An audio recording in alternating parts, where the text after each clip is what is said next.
Hello everyone, welcome to Sri Ram's IAS. I hope everybody is doing good. You guys are fine at your place. Let's start with today's session where we'll cover these articles. Let me give you a quick brief of what we will be doing today. So हम बात करेंगे Narsapur less craft GI tag मिला है हाल ही, prelims के लिए important है। GI tag क्या है, किन्हें दिया जाता है, ये सब मालूम होना चाहिए। डिस्कस करेंगे डिटेल में। कॉम्प्रेस्ड बायोगैस के बारे में पढ़ेंगे, again prelims. CBSE merit scholarship scheme for single girl child paper 2 government policies and interventions, Kyasanur forest disease GS paper 3 and UNF triple C COP 29 Baku में जो कॉन्फ्रेंस हुई उसके highlights. Finally it has concluded, तो हम जो इस conference के highlights हैं वो पढ़ेंगे जो आपके मेंस के लिए पेपर 3 के लिए इंपॉर्टेंट है। So this will be a topic of discussion for today. क्या करना है, अपनी अटेंडेंस मार्क कर दो पहले तो bye liking this lecture. Comment section आपके पास है, share your feedbacks, do subscribe to the channel so that you get the notification of every session that gets published.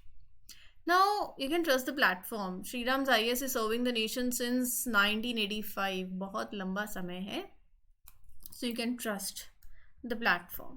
ठीक है, शुरू करते हैं पहले आर्टिकल के साथ। चिकमंगलूर डिस्ट्रिक्ट है, so the health officials, basically Chikmagalur district health officials, they are on high alert to prevent Kyasanur forest disease, also known as monkey fever in the district. So officials are on high alert to prevent this disease. इसको monkey fever भी बोलते हैं। क्या है ये disease? ये disease में basically जो इन्फेक्शन होता है that is through the bite of these ticks. These are infected ticks. Monkey fever है and it is a tick borne viral, एक वायरल इन्फेक्शन है जो कि ये जो टिक्स है ना ये फीड करती हैं ऑन एनिमल्स लाइक मंकीज जो होस्ट हो गए, which act as a host for the virus. So जब इन्फेक्टेड मंकी इट डाइज तो टिक्स जो हैं they move to humans, you can say, and they spread the disease. Monkey fever इसीलिए बोला जाता है क्योंकि ये जो टिक्स हैं they feed on animals like monkeys, and when these infected monkeys die in the forested area there is a sign of the disease presence. तो बहुत तेज बुखार होता है, सर दर्द होता है, मसल पेन होता है, वॉमिटिंग होती है, ब्लीडिंग होती है। ठीक है जी। So the disease was first reported from the Kyasanur forest of Karnataka 1957 में ये पहली बार रिपोर्ट आया था इसका, और तभी से इसको ये नाम पड़ा, that is KFD, Kyasanur forest disease. So जो कैजुअल एजेंट है वो है कयासनूर फॉरेस्ट डिसीज वायरस, जो कि मेंबर है of tick borne encephalitis complex. ठीक है, चिकमंगलूर हैज फॉरेस्ट जहां पर monkeys and ticks are commonly found. Alert Chikmagalur में दिया गया ना। तो health officials are taking the measures to control the tick population. Locals में भी अवेयरनेस फैलाई जाए ताकि वो भी प्रोटेक्टिव मेजर्स लें, दे avoid forested areas and they vaccinate people also. तो मैं वैक्सीनेशन की अभी भी बात करूँगी इसमें। ठीक है, ये पता चल गया ये डिसीज़ कैसे होती है। It is caused by KFDV, disease का नाम KFD, और जो वायरस साथ में जोड़ दो तो KFDV virus, which belongs to Flaviviridae. Right, कैसे फैलता है? बेसिकली जो स्मॉल पैरासिटिक इंसेक्ट्स हैं they carry the virus, ticks basically. This ticks feed on the blood of the animals like monkeys, which can also get infected. So if a person is bitten by that infected tick or it comes in contact with an infected animal, they can catch the disease. So it is transmitted by the range of tick species. ठीक है, they are considered to be the principal vector. A wide range of small rodents, monkeys, birds, they are thought to play the role in this virus transmission humans में होता है जब टिक bite करे या फिर कोई पर्सन इन्फेक्टेड एनिमल के contact में आ जाए। मोस्ट इम्पॉर्टेंटली अगर कोई डेड मंकी है या कोई सिक है, पर्सन टू पर्सन ट्रांसमिशन नहीं होता है। तो ये अक्टूबर नवंबर में ये एपिडेमिक शुरू होता है और जनवरी अप्रैल में पीक करता है और मई जून में डिक्लाइन करता है। सिम्टम्स में मैंने आपको बताया, बुखार होगा, नोजिया होगा, there can be certain occasionally neurological manifestations, diarrhoea, vomiting. 5 से 10% लोग जिन्हें ये they are affected they die by this disease. कोई क्योर नहीं है। Supportive care is very crucial. You provide that oxygen, you manage the blood pressure, you treat the additional infections. Vaccine is available and is recommended in the parts of India जहाँ पर KFD is found. एक official notification CBSE ने एक official notification के through CBSE ने invite किया है online applications. किस लिए? For single girl child merit scholarship scheme.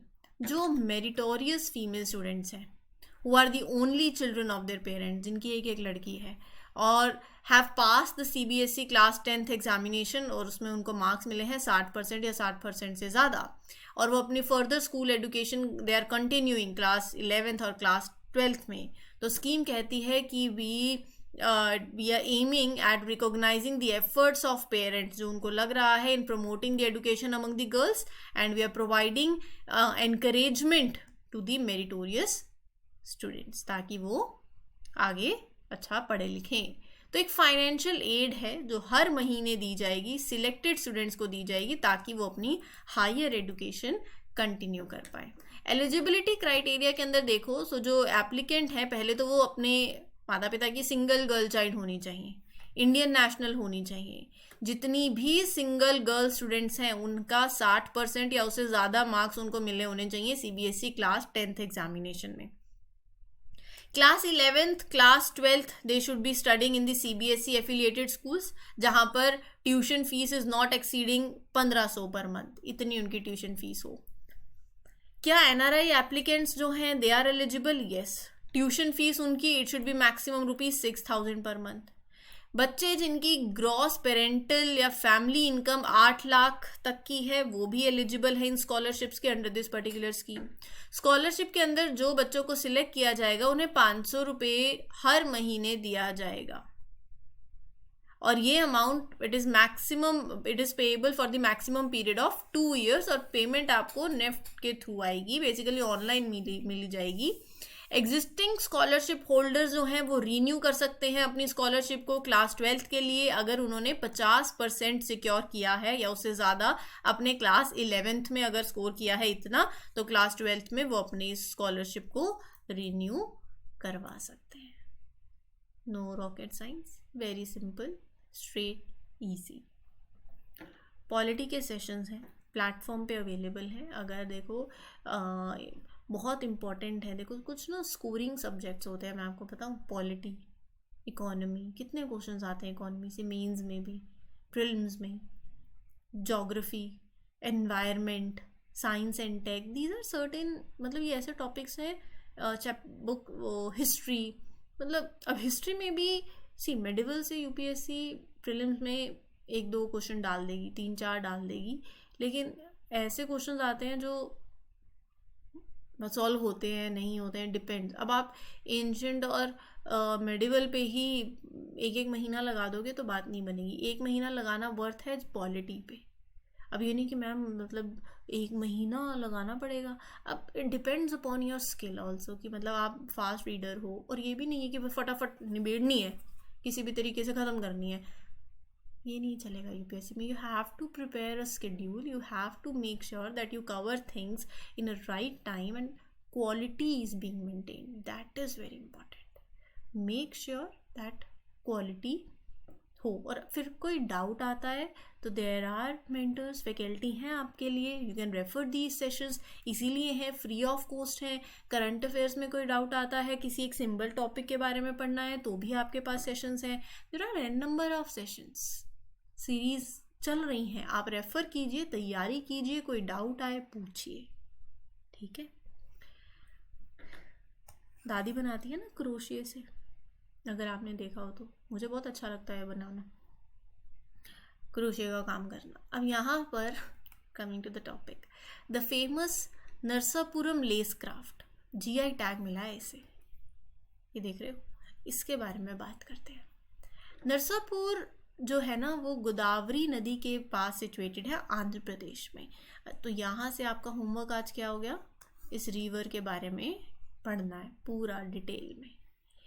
It is believe that the women of the farming community जो इस रीजन की हैं, उन्होंने ये शुरू किया था हाईली अट्रैक्टिव आर्टिफैक्ट्स, बहुत कलरफुल लेसेस से बनाते थे आज से 150 साल पहले। और 1899 का फेमाइन, ग्रेट डिप्रेशन 1929 का, तब भी ये क्राफ्ट सर्वाइव किया। 1900s के पास above 2000 women were involved in the craft। 2000 women involved थी इन द गोदावरी रीजन। ये आप पतला थिन थ्रेड होता है जो वो यूज़ करती हैं, and these are again woven with the crochet needles of the varying size, जैसे मैंने बताया ना क्रोशिया बोलते हैं, तो बनाया जाता है ऐसे। Handmade crochet industry, Narsapur famed handmade crochet industry produce various things. इससे बना सकते हो आप, पिलो कवर्स हैं, कुशन कवर्स हैं, बेड स्प्रेड्स हैं, टेबल रनर्स हैं, टेबल क्लॉथ्स हैं। Many of these products are exported to the market in USA, UK, France. मुझे याद है आज भी जब मैंने ये बनाए थे ना, नया नया, मतलब अभी की बात नहीं है, बहुत साल पहले की बात कर रही हूँ, वैसा when I was in my school time, तब मुझे शौक चढ़ा।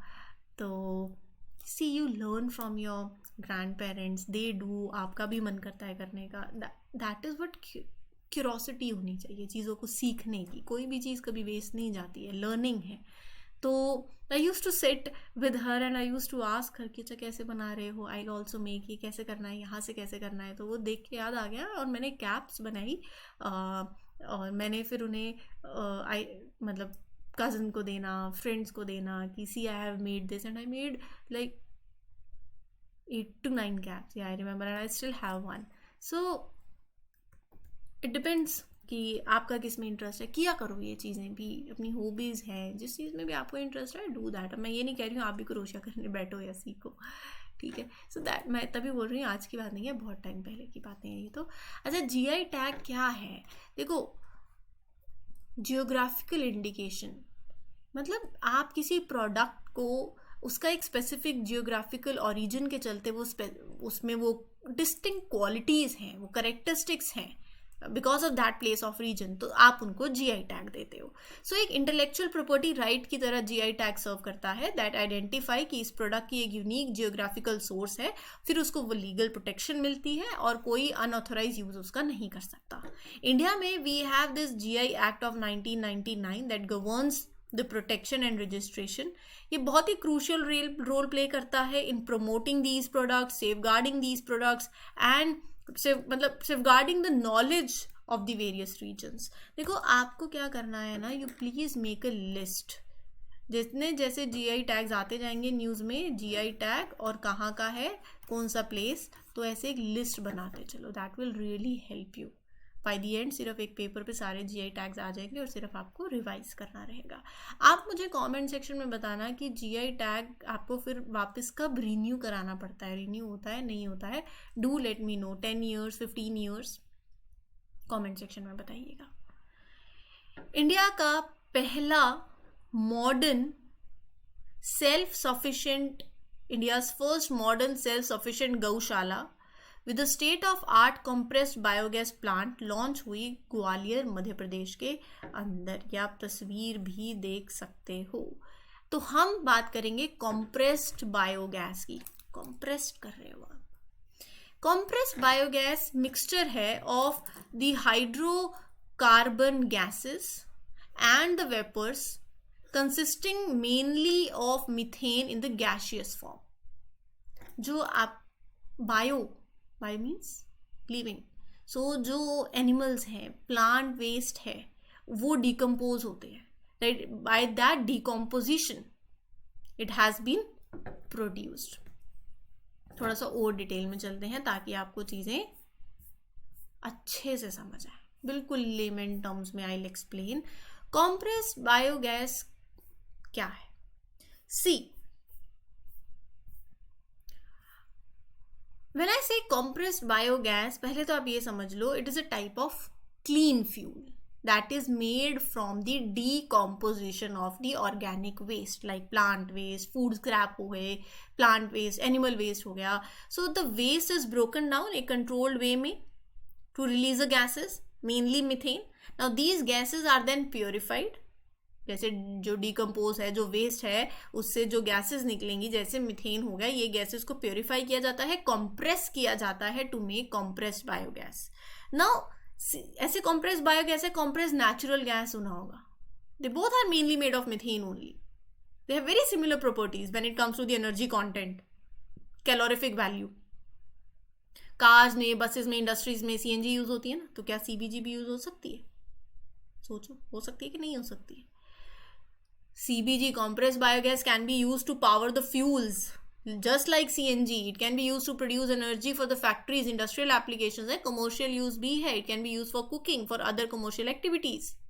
Now, CBG is a renewable fuel. It is a green one. It can be made over and over again using the waste. Waste जो agricultural leftover है, cow dung है, garbage है. You are reducing the waste. Environment friendly हो गया. Right, waste management हो गया, energy generation हो जाएगी, सस्टेनेबल भी हो गया, and on a large scale you will create an number of jobs in the rural and urban areas. Right और wrong? So that is what compressed biogas is. Environment friendly, waste reduction, energy independence में भी it is, मतलब you don't need to rely on the foreign sources for energy. Local sustainable source है, cost effective है. Clear है? So this is what is written hair. Calorific value और बाकी सारी properties similar है to CNG. Automotive fuel industrial application के लिए use होता है. It can replace CNG also in the automotive areas, commercial areas, industrial areas. So the conversion of the agricultural residue हो गया, कैटल डंग है, सॉलिड वेस्ट है, उसको जब आप सीबीजी में कन्वर्ट कर रहे हो कमर्शियल स्केल पे, तो इसके कितने फायदे हो जाएंगे. आपको इम्पोर्ट जो आप करते हो नेचुरल गैस और क्रूड, वो भी कम होगा. एग्रीकल्चरल रेजिड्यू आपने यूटिलाइज कर लिया. नेशनल कमिटमेंट्स जो आपके हैं क्लाइमेट चेंज गोल्स को लेके, वो भी आप फुलफिल कर रहे हो. You are providing a buffer against energy security concerns. Swachh Bharat mission की तरफ भी आप कंट्रीब्यूट कर रहे हो, क्योंकि वेस्ट मैनेजमेंट भी हो रहा है यहाँ पर, पॉल्यूशन भी कम होगा. It is an additional source of revenue to the farmers also. ठीक है कि नहीं? हाल ही UNFCCC conference of parties 29 Baku में कंक्लूड हुई है, अजरबैजान के अंदर. अराउंड 200 कंट्रीज नेगोशिएट एग्रीमेंट्स, जिनका एम पूरा यही रहा है, ग्लोबल क्लाइमेट चैलेंजेस को एड्रेस करना. ये जितने आपके पास ना सामने पॉइंट्स लिखे हुए हैं, हम इनको डिटेल में डिस्कस करेंगे वन बाय वन. ठीक है? Now let's talk about the first point, new climate finance goal. मतलब COP29 में, कॉन्फ्रेंस ऑफ पार्टीज 29 में, जो major decision at the COP29 was the creation of a new goal for climate finance. Climate finance बहुत important है. Goal क्या है? Goal aims to triple the amount of money that developed countries provide to the developing countries. that deal पता है ना, हमने बहुत बार करा है. जो डेवलप्ड कंट्रीज हैं, ये कुछ अमाउंट देती हैं टू द डेवलपिंग कंट्रीज के लिए, क्योंकि आपने, वो डेवलपिंग नेशंस हैं, you have to help them. Right? आपने तो पॉल्यूशन कर दिया, सो जितना आपने आप कंट्रीब्यूट भी करें ज़्यादा. बाय 2035 गोल है to provide $300 billion per year. Carbon market agreement, second highlight. Carbon market को लेके भी they have reached an important agreement where it allow the countries to trade carbon credits, ताकि कंट्रीज अपने climate targets को meet कर पाएं by buying the credits from the other who have reduced their emissions. कुछ अगर आप daily sessions देख रहे हो तो आपको पता होगा, मान लो ये कंपनी एक्स ने, इसके पास भी कार्बन क्रेडिट्स हैं, इसके पास था कि इतना एमिशन कर सकते हैं, इन्होंने कुछ ज़्यादा एमिशन करा और इनके पास अभी कार्बन क्रेडिट इतने वाले बचे हुए हैं. राइट? तो जिसने कम किया है वो इसको दे दे. कंट्री टू कंट्री ट्रेडिंग भी हो सकती है. And there is a centralised carbon market that is managed by United Nations which will help to create a global system for the carbon credit trading also. Then you have declaration on reducing methane. 30 countries हैं that endorse this declaration कि methane emissions कम करते हैं, जो particularly आ रहा है from organic waste. Methane, C, methane is a greenhouse gas. तो यहाँ पर डिक्लेरेशन 5 एरियाज पे फोकस कर रही है: regulation, finance, national targets, partnerships and the data. Indigenous people and local communities, इनका रोल बहुत ज़्यादा है in fighting the climate change. Traditional knowledge को you have to connect with the modern science. You have to encourage indigenous participation in the climate discussion. Gender equality, the plan will also focus on, right? Gender and climate change. See, this program focuses on ensuring there's a program, Lima Work Program on gender. It is extended to another 10 years, right? Then you have Baku Harmonia Climate Initiative for the farmers. So this initiative was launched to help the farmers to adapt climate change.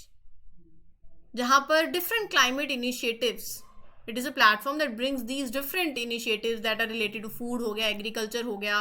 It is making it easier for the farmer to access financial support. ठीक है. देखो, India के लिए भी COP important है. Conference of party is important for India.